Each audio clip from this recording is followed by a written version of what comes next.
Okay, this is Dan Lawson with the Alliance for American Manufacturing. Today I'm interviewing Haydon Jones.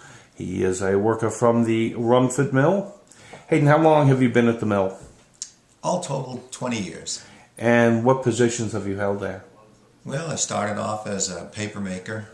We went through a strike in '86. When I came back, I realized that I wanted to get some more transportable skills. So I went through an electrical apprenticeship program and then worked as a tour electrician for several years in the mill. Shortly after that, I got recruited into management and labor relations.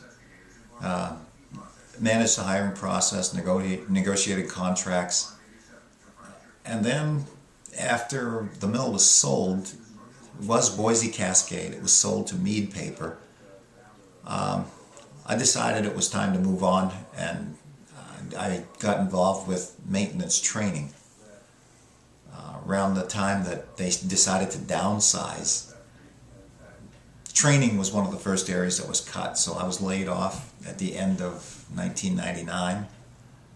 Left, did other things for about 7 years, and then was called back when they were looking for experienced help. Mm-hmm.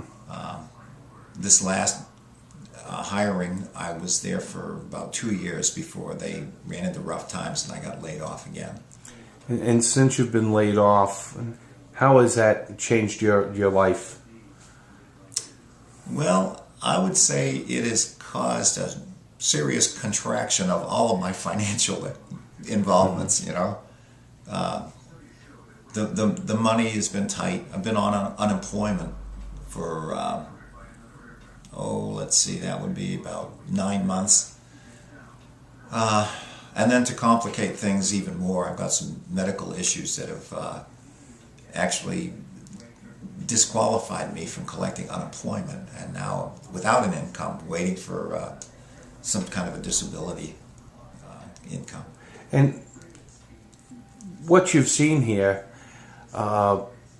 if something was to happen to this mill, what would happen to this town, to the community, to the families?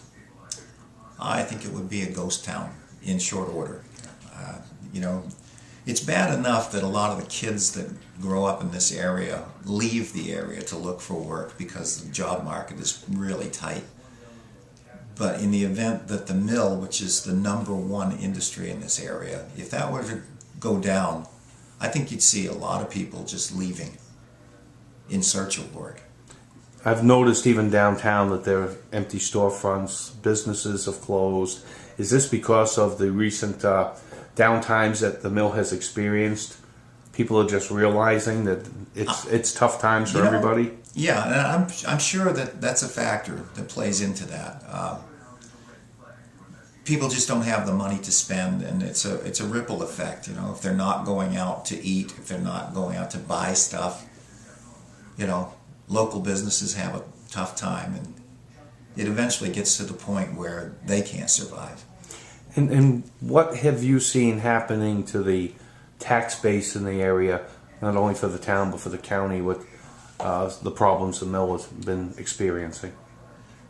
Well, the mill and all of the the property owners in this area have gone through a period where they reevaluated all the property, and our tax rates have gone up as the mill's tax assessment has shrunk. That's because of the #4 machine being idle? Well, more than idle, it's gone. I mean, they just, all of what used to be called Oxford paper, several machines that have just been stripped right out of the mill. The 4 remaining take rolling shutdowns periodically that it idles a lot of workers with layoffs.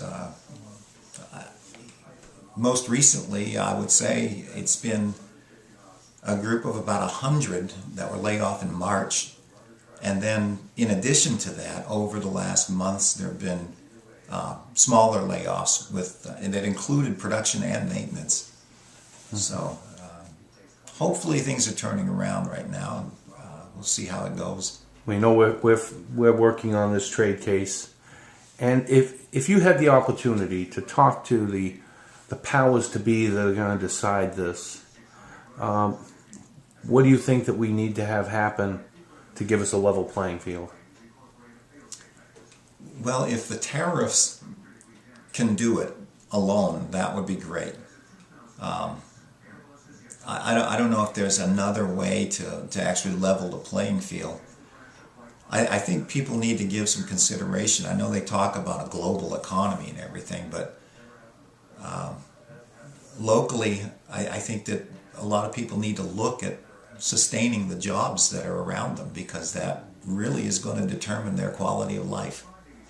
Because if this mill was to go down, what else is there around here for the people to be employed at?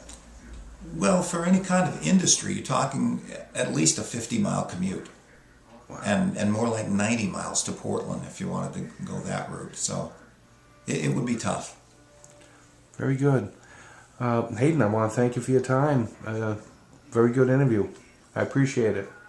Well, I appreciate your... Is there anything else that you want to convey to us? Or? No, I think you probably kind of touched on what we need to. So okay, well, thank you. all right. Again, thanks a lot.